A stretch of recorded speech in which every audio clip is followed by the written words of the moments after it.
Hello friends, थोड़ा issue आ गया था। मेरी पावर पॉइंट अचानक से डिसअपियर हो गई थी। सो हम आगे से कंटिन्यू करते हैं कि हमने कहाँ तक बात कर ली थी।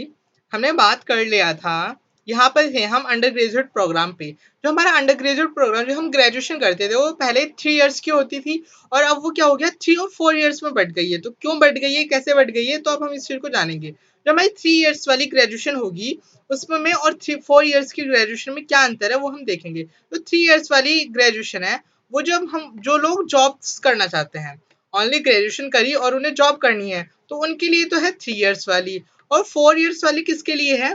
4 इयर्स कुछ लोग होते हैं जो रिसर्च में जाना चाहते हैं, तो उनके लिए कौन सी बनाई गई है? 4 इयर्स की ग्रेजुएशन। एक और बात याद रखना, यहाँ पे जो हमारा वो था प्रोग्राम बीएड का, उसे बंद कर दिया गया है। बीएड को बंद करके इसी 3 इयर्स की ग्रेजुएशन दी जाएगी आपको, और उसके बाद क्या क्या जाएगा, 1 ईयर का आपको स्पेशल कोर्स शिक्षा के बारे में दिया जाएगा। ये बात आपको ध्यान रखनी है, ठीक है। फिर बात आती है पीजी की, पोस्ट ग्रेजुएशन की। तो पोस्ट ग्रेजुएशन में क्या हुआ, पहले हमारी पोस्ट ग्रेजुएशन, अब पोस्ट ग्रेजुएशन भी इसी हिसाब से हो गई, पहले 1 ईयर की और 2 इयर्स की।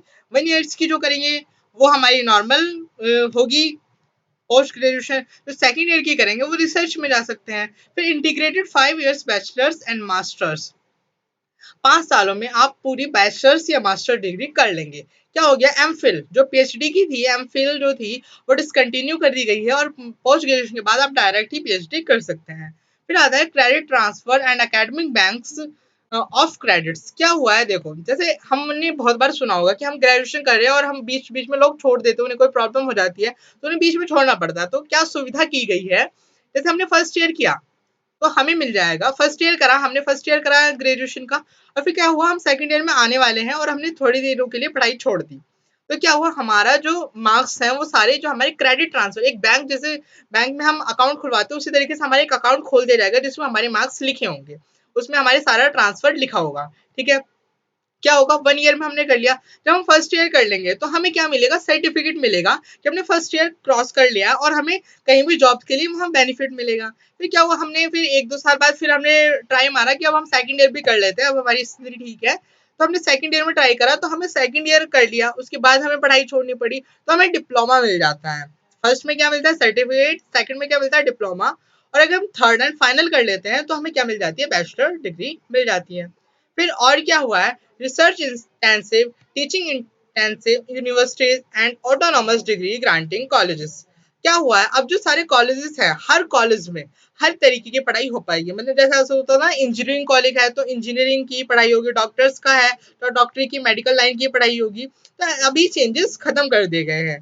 फिर और क्या हुआ है, modal multi disciplinary education and research university Meru. अब ये मेरू यूनिवर्सिटी ओपन की जाएगी और इसमें बहुत सारी हमारे वोकेशनल कोर्स हमें सिखाए जाएंगे। फिर थोड़ा बात कर लेते हैं हम जो 10th क्लास के एग्जाम पैटर्न में क्या चेंजेस आए हैं। तो क्या होगा, देखो हमें एग्जाम्स में नंबर किस तरीके से प्रोवाइड किए जाएंगे। पहले तो हमें एजुकेशन के नंबर मिलेंगे जो हमारे नॉर्मल पेपर वगैरह होते हैं। और हाँ, एक और बात याद रखना, अब जो हमारी पढ़ाई हुआ करेगी वो सेमेस्टर वाइज हुआ करेगी, और सेमेस्टर वाइज ही आपके मार्क्स जुड़े करेंगे, और लास्ट तक हमें टोटल सेमेस्टर को ही जोड़ के मार्क्स मिलेंगे। इससे एक बेनिफिट हुआ है हमारा कि जो पढ़ने ना पढ़ने वाले बच्चे थे वो लास्ट टाइम पे पढ़ लेते थे और उनके मार्क्स जो होते थे वो अच्छे बच्चे के साथ मैच कर जाते थे। अब ऐसा नहीं होगा, अब प्रॉफिट क्या, आपको स्टार्टिंग से लास्ट तक पढ़ना पड़ेगा, ठीक है। क्या है, फर्स्ट तो हमें टीचर्स या एजुकेशन जो हमने पेपर दिए उसके अकॉर्डिंग नंबर मिलेंगे। सेकंड हमें मिलेगा सेल्फ असेसमेंट, मतलब हमें खुद भी नंबर देने हैं अपने आप को। अब आप सोचेंगे हम 10 of 10 रख लेंगे, पर ऐसा नहीं रख सकते आप, क्योंकि वो टीचर्स हर किसी के साथ वेरीफाई होते हुए जाएंगे।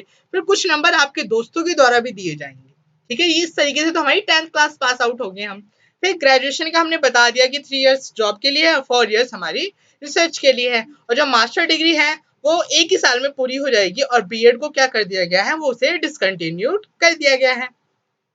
फिर हम बात करते हैं, देखो अब जैसे आपने देखा होगा बहुत सारी एजेंसी एग्जाम कंडक्ट कराती है, बस लॉ और मेडिकल का जो है वो अभी भी चेंज नहीं हुआ है, और सारे एग्जाम बस अब एक ही एजेंसी कराएगी। वो कौन सी एजेंसी कराएगी, एनटीए, नेशनल टेस्टिंग एजेंसी। जो भी एग्जाम आपको नीट नहीं, लॉ और मेडिकल को अलग रखा गया, आईआईटी हुआ, और भी बहुत सारे एग्जाम जो आप एजुकेशन के फील्ड में देते हैं उन्हें अब कौन कंडक्ट कराएगा, एनटीए कराएगा। ये सीएसआईआर, ये सारी चीजें जो है वो खत्म कर दी गई हैं।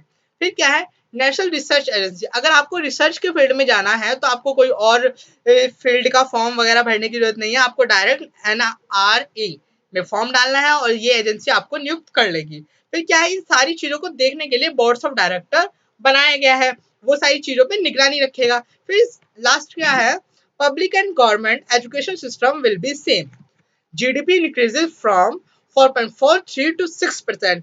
बहुत ही अच्छी चीज है ये कि जितना पैसा अब तक एजुकेशन में लगाया जाता था वो था हमारा 4.43%, लेकिन अब उसे बढ़ाकर कितना कर दिया गया, 6% कर दिया गया है।